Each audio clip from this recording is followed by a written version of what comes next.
안녕하세요. 호세입니다. 오늘은 2025학년도 임용 2차 면접 답안을 구성하는 방법과 팁들을 알려드리겠습니다. 그리고 오늘 강의 이후부터는 교육 이슈에 대해 정리하고 올해에 나올 만한 주제를 제시하고 관련된 문제를 푸는 영상을 올릴 예정이니 참고하시면 좋을 것 같습니다. 이번 주제는 편의상 두 가지 부분으로 나눠서 설명할 건데 장소로 나누어 구상실, 면접실에서 무엇을 해야 하는지 어떤 팁이 있는지 알아보도록 하겠습니다. 저희 영상을 처음 보는 선생님들을 위해 비교적 자세하게 설명해 보겠습니다. 영상 시청 전에 좋아요, 구독 잊지 않으셨죠? 바로 시작해 볼까요? 구상실과 면접실에 대한 내용을 알아보기 전 가장 중요한 것 한 가지 먼저 얘기해 보겠습니다. 가장 중요한 한 가지만 이해하셔도 면접은 이변 없이 만점 받으실 수 있습니다. 그 내용은 바로 임용 면접에 정답은 없고 설득력 있는 답만 존재한다는 것입니다. 면접관님들께서 어느 정도의 답안의 유형은 받으시겠지만 절대로 그 내용을 다 숙지하고 면접을 들을 수는 없습니다. 따라서 면접자가 말하는 내용을 듣고 해당 답이 되는지 안 되는지 바로 판단을 하시기 때문에 면접에는 정답이 없고 설득력이 있는 답만 존재한다는 것입니다. 이 부분을 분명히 이해하시면 면접 책의 많은 내용들에 대한 부담에서 벗어날 수 있고 좀 더 다른 시선에서 답변을 구상할 수 있을 것입니다. 제일 중요한 부분을 얘기했으니 구상실과 면접실을 기준으로 설명해 보겠습니다. 먼저 구상실입니다. 구상실에서 해야 하는 가장 중요한 것은 바로 요목화를 하는 것입니다. 그렇다면 요목화란 무엇이냐? 말로 설명하기보다는 직접 보여드리겠습니다. 설명을 위해 작년 평가원 기출 구상형 2번 문제를 가지고 왔습니다.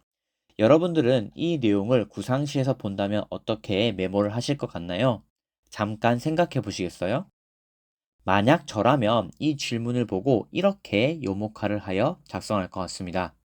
유의점으로는 단순한 기술 교육으로 환원이라고 작성하였고 전문성 신장 방안은 따로 설명은 없었지만 위의 유의점을 극복하면서 전문성을 신장시키는 방안으로 테크놀로지 활용 수업 연수라고 작성했습니다.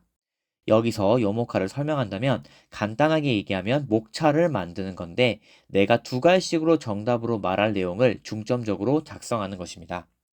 문제에서 유의점을 물어봤기 때문에 해당 유의점을 작성한 것입니다. 여기서 유의점의 근거나 전문성 신장 방안의 근거도 옆에 간략하게 작성할 수 있습니다. 저는 이렇게 작성했습니다. 지금은 설명을 위해 서술을 비롯한 많은 내용을 적었지만 실제 시험에서는 본인의 연습에 맞게끔 표현하시면 됩니다. 근데 이렇게만 하면 뭔가 허전하죠? 요목화에 익숙해지면 이제는 인트로와 아우트로까지 넣을 수 있게 됩니다. 저는 이렇게 인트로로 급변하는 사회에 적합한 매체 활용 교육이라고 작성했고 아우트로로 성장하는 교사라고 작성했습니다. 이 부분을 설명하면 인트로와 아우트로를 반드시 작성해야 하는지를 물어보실 텐데 개인적으로 생각했을 때 핵심은 질문에서 물어본 내용이기 때문에 선택적으로 가져가셨으면 좋겠습니다. 제 경험상 면접을 어느 정도 연습하게 되면 인트로, 아우트로는 고민 없이 나오기 때문에 너무 걱정하실 필요 없고요. 인트로, 아우트로는 다른 문제들과 형식적으로 비슷해도 큰 문제가 없으니 처음에는 본 내용을 어떻게 구성할 건지만 고민하시면 좋겠습니다. 걱정하지 마세요. 저와 한 달간 연습하면 모두들 하실 수 있습니다. 다음으로 면접실입니다. 면접실에 대한 내용은 몇 가지 항목으로 나누어서 팁 형식으로 알려드리도록 하겠습니다. 첫 번째는 시간 분배입니다. 작년에 2차를 도와드리면서 가장 많이 받았던 질문 중 하나인데 바로 말씀해드리면 평가원 지역 기준으로 구상형 세 문제를 풀었을 때 6분에서 6분 30초 정도 걸리도록 연습하시면 좋습니다. 그 이유는 즉답형을 읽고 풀 시간이 3분 정도는 남았으면 좋겠다는 이유에서인데요. 이렇게 말하면 많은 선생님들이 저는 즉답형을 너무 빨리 풀어서 탈인데 구상형에서 시간을 더 넉넉하게 쓰면 안 되나요? 라는 질문을 하십니다. 결론적으로 말하자면 본인의 스타일대로 하시면 되지만 즉답형에서 질문하는 가지수가 많아지게 되면 시간이 부족할 수 있기 때문에 웬만하면 제가 말한 시간을 유지해 주시는 게 좋을 거라 생각됩니다. 두 번째는 어떤 입장에서 얘기해야 하는지입니다. 솔직하게 말씀드리면 앞에 면접관으로 계신 분들은 학교의 교장, 교감 선생님 혹은 장학사님 정도의 교육 경력이 많으신 선생님들이시고 여러분들이 어떤 말을 하던 앞에 분들의 교육 경력 이상의 얘기를 하긴 힘듭니다. 그렇다면 어떤 입장을 취하는 것이 유리한가? 답은 간단합니다. 포인트는 아직 많이 부족한 신규 교사이지만 선배 교사들에게 많이 배우고 이에 그치지 않고 후배 교사들에게 많이 베푸는 교사가 되기 위해서 노력하겠다 라는 것입니다. 단순히 면접 질문에 대한 답을 구상하는 것을 넘어 어떤 스탠스로 면접에 들어가야 하는지 말하는 것이고, 이러한 스탠스가 만들어진다면 답을 구성할 때 말의 속도, 억양 등 여러 가지 요소들을 표현하기가 쉬워질 거라고 생각합니다.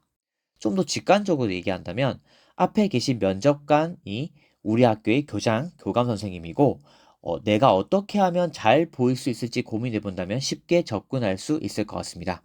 결국 10분이라는 짧은 순간에 많은 질문에 대한 답을 할 때 제일 중요한 것은 여러분들의 인상이기 때문에 반드시 좋은 인상을 남길 수 있도록 준비하시길 바랍니다. 세 번째로 시선 처리입니다.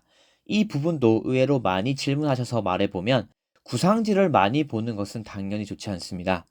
저로 예를 들어본다면 요구하는 조건이 주의점 두 가지, 극복 방안 두 가지를 얘기하라고 한다면 주의점 두 가지를 말한 후에 구상지를 한번 보고 극복 방안을 말한 후에 다음 문제를 보는 등 문제의 요구 기준이 달라지는 경우에 한 번 정도 보도록 연습했습니다. 그리고 구상지는 놓을 수 있는 책상이 있기 때문에 들고 계시지 말고 책상 위에 두고 볼 수 있도록 연습하시면 됩니다. 또 답변을 할 때는 면접관님들을 규칙 없이 바라보지 않고 한 가지 내용을 말하면 다음번 내용을 말할 때 다른 면접관님을 보고 말했습니다. 가령 주의점 두 가지를 말할 때 첫 번째 내용을 면접관 A를 보고 말했다면 그 다음 내용은 면접관 B를 보고 말했습니다. 결국 중요한 것은 자연스러운 시선 처리를 통해 본인이 긴장하거나 불안한 모습이 보여지지 않도록 하는 것입니다. 오늘은 2025학년도 임용 2차 면접 답안을 구성하는 방법과 팁들을 알아봤습니다. 제가 말한 내용 외에도 설명드릴 수 있는 것은 많지만 나머지 내용들은 다음 영상부터 문제를 풀어보며 함께 다뤄보도록 하겠습니다. 다음 영상은 2024학년도 평가원 기출문제를 풀어보며 오늘 배운 내용들을 복습해보도록 하겠습니다.